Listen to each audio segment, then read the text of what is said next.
Here we go. First of all, I've been having this thing happen to me because I have a lot of decisions to make right now about my future, about my life, about my retirement, about my job, about where I'm going to live, about selling my house, about buying a house, about getting a new job down there with insurance, about retiring with insurance or without insurance. It's been crazy. I got this thing going on with my lip. It's like I got all this stuff going on in my mind on top of just trying to be a teacher, which I can't do without going insane. My freaking lip, it starts like getting stiff right here. Like, hey, I know what you're talking about. Like, dude, what's up with your face? Somebody asked me this week, what's wrong with your face? This, like, a friend of mine. Like, you just said that out loud. People, fuck, I hate that. I mean, it's my face. I don't know what to say, but be like, what happened? What the fuck happened? What happened to you? He thinks you can say that out loud. Most people have this thing called a filter, where you have the thought, but it doesn't come out of the face hole. Anyway, I'm just trying to figure out all this stuff, and I don't know what to do, and I'm scared. So I'm applying for jobs out of state. I've been a teacher for 20 years in May. 20 years! Did you hear that right? I'm barely 20 years old! Okay, that's a lie. But still, 20 years I've been doing this thing where I always feel like I'm not doing it right. I'm always coming up short. I'm always trying to lift people at the same time. I'm like me, so I got a little sharp tongue, a little sting to what I say. You're not supposed to use sarcasm in the classroom. Whoops. 20 years of frickin' kids. What is that? Two and a half generations of just fucked up kids because they had me. Okay, it's not that bad, but it's almost that bad. Anyway, so these are the things going through my head on a Friday night, rocking the White Claw. Anyway, I'm applying for jobs. I had to take a personality test, right? I applied for these aide jobs in Nevada. My thought is if you're trying to be a teacher's aide in Nevada, the bar's not super, super high. But they start sending me these things. Okay, first of all, one is like, give me some names of people we can contact and make sure you're okay around kids. Well, they don't know that I use sarcasm 90% of the time, but they do know, so I sent my supervisor said, like, he has not been bad around kids. I don't know. My supervisor's kind of an idiot, but at least he came through for me on this. I had a couple teachers, supervisors that I've had, get me through that first layer of screening. So then there's a second layer of screening I took. And it was a personality test. I've never taken anything like this, but it was like this thing that you started, and then it kind of took over your computer screen, and this pretty music kind of played, like, bling, hello, you will enjoy a personality assessment. Please select the face that best describes the situation described. And I'm like, I'm down. I can freaking read faces. So it would give it like a situation. Situation was like, the names they were using were terrible. It was like, Bronquiqui was angry because Shaquisha told her she couldn't make her party.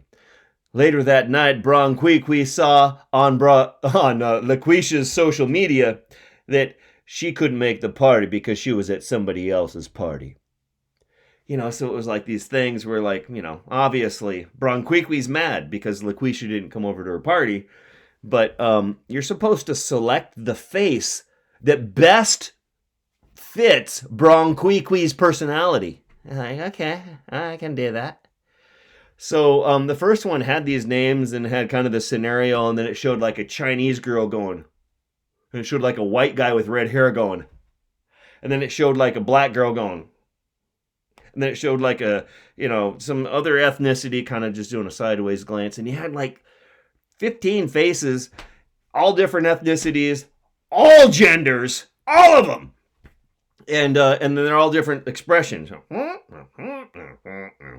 All these things.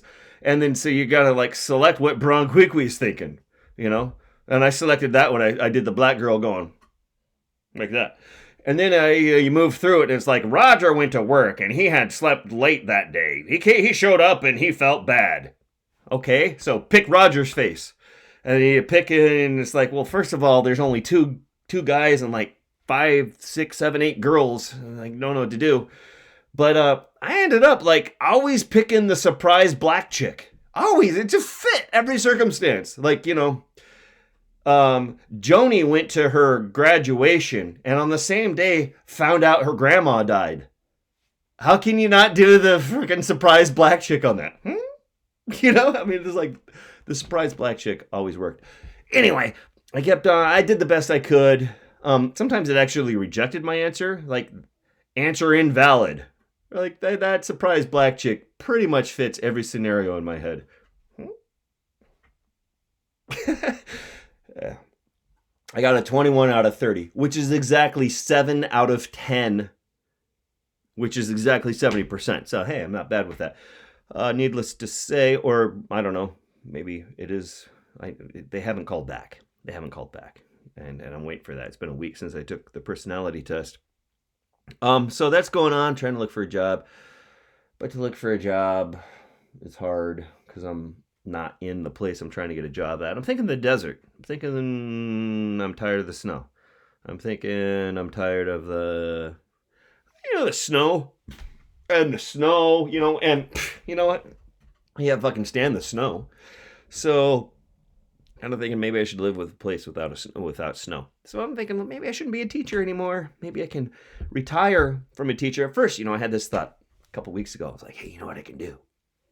I can retire from the Alaska system, right? You retire from the Alaska system, you pull a small pension, but then I could go to Nevada and be a teacher there.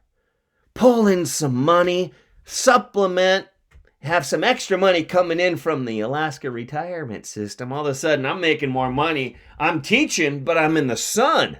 Hey, and I got extra income coming in from the Alaska retirement system. Yeah, and I'm cool.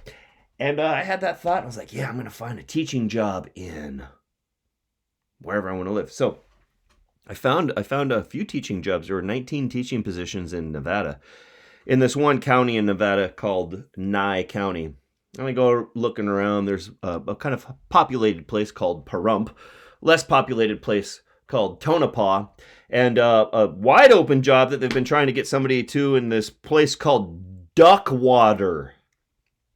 I drove out to Duckwater. Check it out. There's not a lot going on there in Duckwater. Luckily, I found out since then that I don't want to be a teacher. I don't want to be a teacher anymore because, I went out to Duckwater and I saw it was small. And I'm like, oh, this would be a really crazy place to live. I can either live where there are people and it's super cold, or I can live in Duckwater and teach. And I started thinking, like, okay, even if I'm living in a bigger community than Duckwater, just on a side note, we looked up why it was called Duckwater. Now, evidently, the first people there, in some water, they saw some ducks. So they thought, hey, you know what we should call this place? Let's call it Duckwater. It's an Indian reservation. The school I was looking at is right on the side of the Indian reservation. I drove to the school, literally a 2-room school in the middle of the desert at the end of a 20-mile road with no turns in it. You could see the 20-mile road going on forever, and then there's like this little concrete building that I was like, I want to work here. But then I was like, well, there's supposed to be a hot springs there at the Duckwater kind of reservation. I went driving past the school a little bit around the bend, went into Duckwater proper, the Indian reservation, immediately got flipped off by the first freaking pickup truck I saw coming through. And I was like, well, those guys don't seem very friendly. Went around the next bend, another pickup truck, double-fisted. He's just like, fuck you! Like, wow. I'm thinking maybe I shouldn't work here.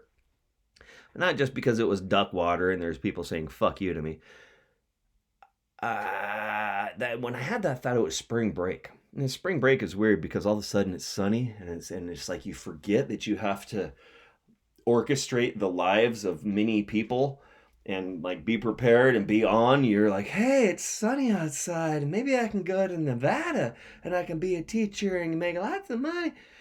And then, like the week after spring break, after I went to Duckwater, I went to a couple other places that were a little more hospitable than Duckwater. But then I came back to school and I'm like, holy fucking shit. You know what? It's not that I want to be in the sun, I do, but I also just like, I don't know if teaching's my thing. I immediately like forgot. It was the first day of spring break. It was sunny. I was like, I'll go to Nevada and look at places. I forgot. I forgot from the Friday before spring break till when spring break happened that teaching kids makes me not sleep. I do not sleep. The interactions I have, I'm trying to be inspiring. I'm trying to be positive. But you know what? I'm going to be honest with you. When people are mean to me, I take it personally and it hurts. And I don't care if they're 11. It still hurts. And I can't handle it. I mean, every teacher is strong except for me. And I can't handle it. I came back from spring break and I'm like, I don't even want to teach anymore. I just want to get this 20 years wrapped up. And you know what I want to do afterwards? Find a teaching aid job. So that's where I applied to this job for the one where I had to take a personality test. Because then my next thought was, I can retire, pull a retirement, and take a low-paying job that has insurance. And because of my retirement and it's low-paying, I'll have my insurance. I'll be making basically what I make now. So that would be cool. Now, since then, my thought has degraded to, I shouldn't work around people at all because I'm a volatile motherfucker. And that I should just find something else to do. I don't know. It's kind of scary, because I enjoy being a teacher. I do. It's sometimes, like when it's not painful. But today was like the speech contest, and it was fun. I enjoyed the speech contest. Speech contest, something I've always done well in. My kids always like kind of they move on through past the levels of our elementary school. They move on to district, and it's a fun thing. So we had that today, and my students did super well, and it was like, oh, maybe I should be a teacher. But then quickly some kids told me what they thought about me, and then a couple parents passed me and gave me some side eye. I'm like, maybe I don't want to be a teacher. Quick story about the speech contest. The girl who won her category today, she's going to win district. She's awesome. She has, I've been knowing these kids for, I don't know, 6-7 months on Zoom. So you see them on Zoom, and then you have their parent-teacher conferences with their parents on Zoom, and this young lady and I have had a couple exchanges. The young lady, she's a student of mine. We've had a couple exchanges online during Zoom classes that where I had to put her in her place. Like, okay, let's not talk back, but I do want to tell you, and it's hard on Zoom. It's hard. She's at home, and she's being a little smart, and I don't know her yet because I've never really met her in person, and I'm trying to be cool. But one time her dad heard her and I talking, and then we had a parent-teacher conference, and the dad comes in. Really, really, really, really nice-looking black man. Got the smoky good looks. His eyes are kind of like, hey man. He's just a good-looking man. And he's like, I want to talk to you about how you talk to my daughter. And he actually wasn't there for the whole thing, so he didn't know everything that we were talking about. And he was kind of jumping to conclusions. He was saying, hey man, smoky good looks, nice looking black man. Hey man, I didn't really appreciate the way you were talking to her about this. And I'm like, oh, okay, cool. I'm sorry about that. I explained to him that it wasn't exactly how he thought. But in the meantime, I'm thinking, I don't want to mess with this guy. On Zoom, you can tell. You don't want to mess with somebody. I mean, he is slick. Smoky good looks, but can be intimidating. And then has his nice, beautiful wife right next to him. And I'm like, okay, so today she does the speech contest, his daughter. She goes up there, and first she's like, Miss Robertson, my parents are going to come. I'm like, cool, man. I want your parents to come. That's going to be great. I'm thinking like, oh, gosh, I got to be cool. This guy is. I'm kind of scared of him. I'm thinking like, he's like a Samuel L. Jackson type of guy, and I don't want to mess him up. Because his daughter is awesome talent. And he called me out already, so I know I'm going to see him on the speech contest. So I'm a little nervous about that because of conferences or whatever. So we go to the speech contest, and guess what? I see her mom, and the mom comes in. She's like, oh, I'm so proud of my daughter. She's doing so well. I'm like, yeah, your daughter's doing really well. And then, and she's got like some kids with her, some of her my students' other siblings. And I'm kind of like looking at the mom and I'm looking at the kids and I'm like kind of doing a scan over, like, where's dad at? Who called me out? Where's Pops? I look over. I'm like, holy cow. One of the people with her wasn't her kids. It was the dad. Dad's like 5'2" tops. He's a good 5-6 inches shorter than Mama San here. And he's looking at me. I'm like looking. I'm like, there's the mom and there's some kids. One of the kids was the dad. Smoky good looks. He's just like smiling and looking up at me like, hey man, remember us? And I gave him one of these and I caught myself doing it at the time. I'm like, hey brother, how you doing? I just like, oh, you're a small guy? Dude is small. And he's fucking cool as fuck though. He's like, gave me one of these. And it was almost like yeah, I'm small. What you gonna do about it? I almost laughed because I was so scared of seeing this motherfucker. And then I saw him and I looked down to him. Anyway, his daughter knocked it out of the park. She's going to district. She's an awesome speaker. It's Friday night. I'm drinking a seltzer. That was a lot to talk about, but good to see you. Please leave a comment about what you think I should do about my retirement plight. Most people agree that I should leave Fairbanks because it's freaking cold and I complain a lot. Have a good day.